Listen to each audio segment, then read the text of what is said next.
जय हिंद फ्रेंड्स, आप सभी का स्वागत है आपके अपने YouTube channel Pramod sir Varanasi में। फ्रेंड्स, आज की इस वीडियो में हम पढ़ने वाले हैं जूनियर असिस्टेंट और स्टेनोग्राफर के लिए कंप्यूटर के टॉप 25 से ज़्यादा एमसीक्यू फॉर्मेट में क्वेश्चन और कुछ इसके साथ एक्स्ट्रा फैक्ट्स भी कवर होंगे। इसके पहले हमने पार्ट 1 के नाम से वीडियो अपलोड किया है। जूनियर असिस्टेंट यहाँ पर एमएस एक्सेल का पार्ट 1 के नाम से वीडियो अपलोड किया। अगर आपने नहीं देखा है तो प्लेलिस्ट में जाकर आप देख सकते हैं।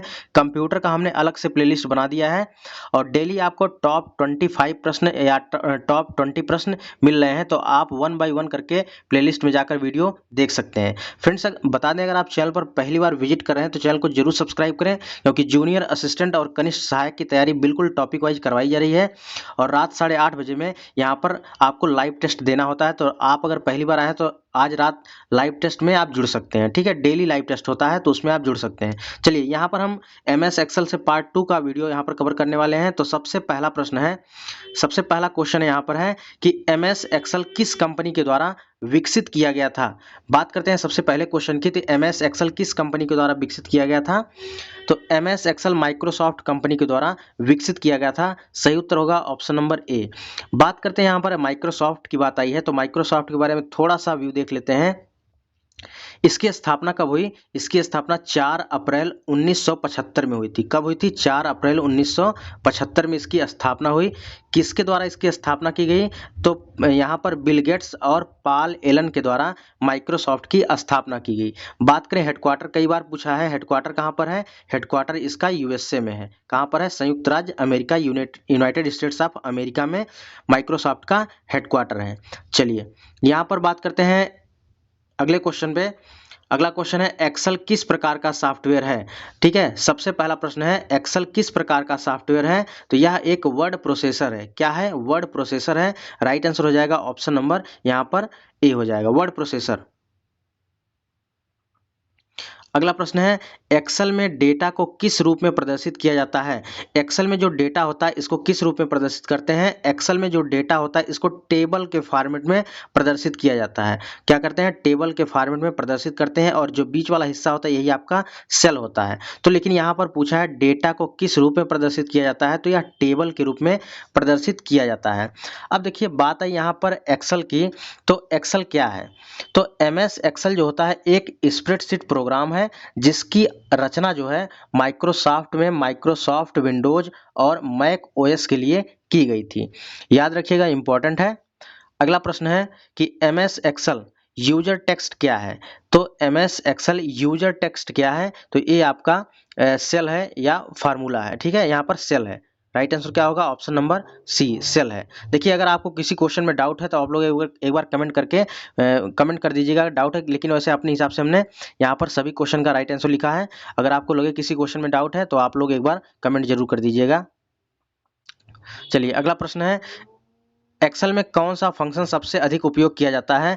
एक्सेल में सबसे अधिक किस फंक्शन का उपयोग किया जाता है, तो सम का यूज किया जाता है। राइट आंसर क्या होगा? ऑप्शन नंबर ए, सम का यूज किया जाता है। अगला प्रश्न है, कह रहा है कि एक्सेल में आप किसी विशेष सेल के लिए एक विशिष्ट नाम को क्या कहते हैं। ठीक है, देखिए, एक्सेल में आप किसी विशेष सेल के एक विशिष्ट नाम को क्या कहते हैं, तो इसे हम क्या कहते हैं? सेल नेम कहते हैं। राइट आंसर क्या होगा? ऑप्शन नंबर डी, क्या कहते हैं? सेल नेम कहते हैं। चलिए, अगले क्वेश्चन पे चलते हैं। अगला प्रश्न है, कह रहा है यहाँ पर कि एक्सेल में A1 किसको दर्शाता है। A1 हो या A2 हो या A12 हो, किसको दर्शाता है। तो यहाँ पर प्रश्न हमारा क्या बना है, एक्सेल में A1 क्या दर्शाता है। तो यह दर्शाता है कि पंक्ति में नंबर 1, पंक्ति में नंबर 1 और स्तंभ नंबर ए का एक सेल है।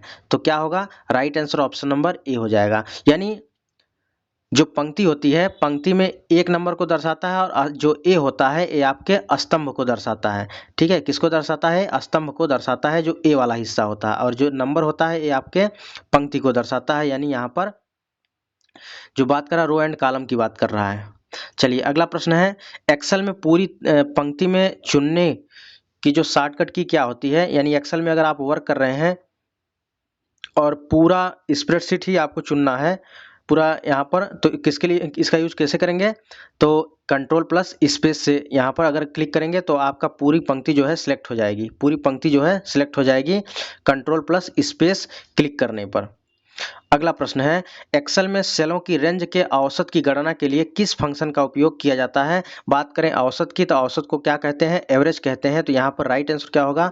ऑप्शन नंबर बी होगा, एवरेज। अगला प्रश्न है, एक्सेल वर्कशीट में एक सेल में टेक्स्ट कैसे इंटर करें? तो यहाँ पर इंटर करने के लिए क्या करते हैं? इंटर प्रेस करते हैं, इंटर प्रेस करते हैं। राइट आंसर हो जाएगा ऑप्शन नंबर बी। चलिए अगला प्रश्न है, एक साथ कितनी सीट एक एक्सेल वर्कबुक में ऐड कर सकते हैं? तो ऐड करने के लिए आप जो है कितना ऐड कर सकते हैं? एक साथ 255।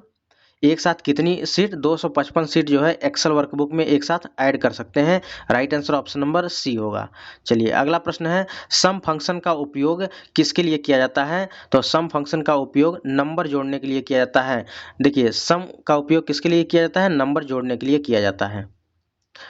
नेक्स्ट वन है, परिभाषा के अनुसार एमएस एक्सेल क्या है? एमएस एक्सेल एक स्प्रेडशीट टूल है। क्या है? स्प्रेडशीट टूल है। राइट आंसर क्या होगा? ऑप्शन नंबर सी होगा, स्प्रेडशीट टूल है। अगला प्रश्न है, सेल रेंज को जोड़ने के लिए एमएस एक्सेल में किसका उपयोग किया जाता है? तो इस क्वेश्चन में थोड़ा सा डाउट लग रहा है, यहाँ पर शायद में भी ऐड होना चाहिए। ठीक है, आप लोग को सही आंसर हो तो इसको आप बता दीजिएगा। ठीक है, बाकी इसको देख लेते हैं। अगला प्रश्न है, एक सेल में लिखे गए नंबरों को जोड़ने के लिए आप कौन से ऑपरेशन का इस्तेमाल करेंगे? तो इसके लिए आप सम का उपयोग करेंगे। किसका? सम का उपयोग करेंगे। अगला क्वेश्चन है, एक सेल में लिखे गए नंबरों का औसत निकालने के लिए आप कौन से ऑपरेशन का इस्तेमाल करेंगे? तो इसके लिए एवीजी का इस्तेमाल करते हैं, यानी एवरेज का इस्तेमाल करते हैं। नेक्स्ट वन है, डाटा को सॉर्ट करने के लिए एमएस एक्सेल में कौन सा टूल उपयुक्त है? तो यहाँ पर जो है डाटा को सॉर्ट करने के लिए कौन सा टूल उपलब्ध है एमएस एक्सेल में? तो यहाँ पर सॉर्ट होता है। क्या होता है? सॉर्ट होता है। Right answer option number B.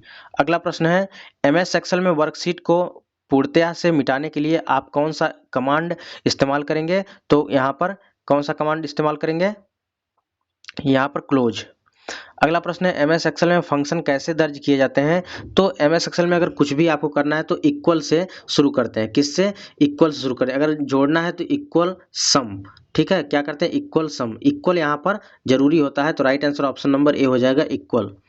अगला प्रश्न है, एमएस एक्सेल में सेल कंटेंट्स को करेंसी के रूप में प्रारूपित करने के लिए किस विकल्प का उपयोग करते हैं? तो यहाँ पर करेंसी का उपयोग करते हैं। Right answer option number B होगा।